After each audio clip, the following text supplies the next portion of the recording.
మీ పేరమ్మా? పుష్పాలు. పుష్పాలు ఏం చేస్తుంటారమ్మా?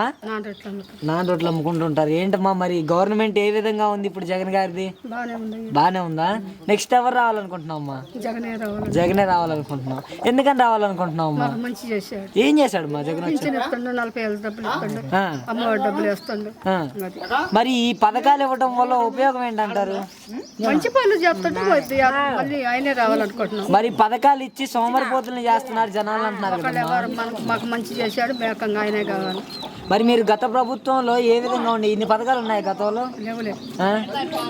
మరి ఇప్పుడే బాగుంది కాదు. మరి ఈ పథకాలు ఇవ్వడం వల్ల ఉపయోగం ఏంటి? బాగుండమ్మా మీరంతా. మరి చంద్రబాబు వస్తే వీటికంటే ఎక్కువ పథకాలు ఇస్తా అంటున్నాడుగా.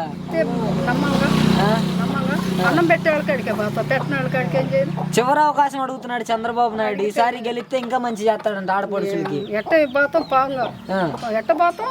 ఆయన అన్నం పెట్టాడు కాడి మళ్ళీ ఇంకొక అన్నం పెడతాం. ఎట్ట పోతాం? ఒక అన్నం పెట్టే కాడికి పోతాం. కానీ మరి జగన్మోహన్ రెడ్డి ఆడపడుచుల్ని పట్టించుకోవట్లేదు. నేను వస్తే పట్టించుకుంటాను. బాగానే చేస్తాను. ఎందుకు మళ్ళీ ఆయన మీద అబద్ధం? అన్నం తినుకుంటే బాగానే చేస్తాను. మరి ఇప్పుడు ఈ చంద్రబాబు నాయుడు పవన్ కళ్యాణ్ అంతా కలిసి పోటీ చేస్తున్నారు కదా. చేసుకొని ఇప్పుడు ఆయన బాగా చేశాడు. వెనకే మనం చేయాలి, సాయం చేయాలి. మరి వీళ్ళిద్దరు కలిసి పోటీ చేస్తే జగన్ ఓడిపోతాడా? ఏం ఓడిపోయాడు.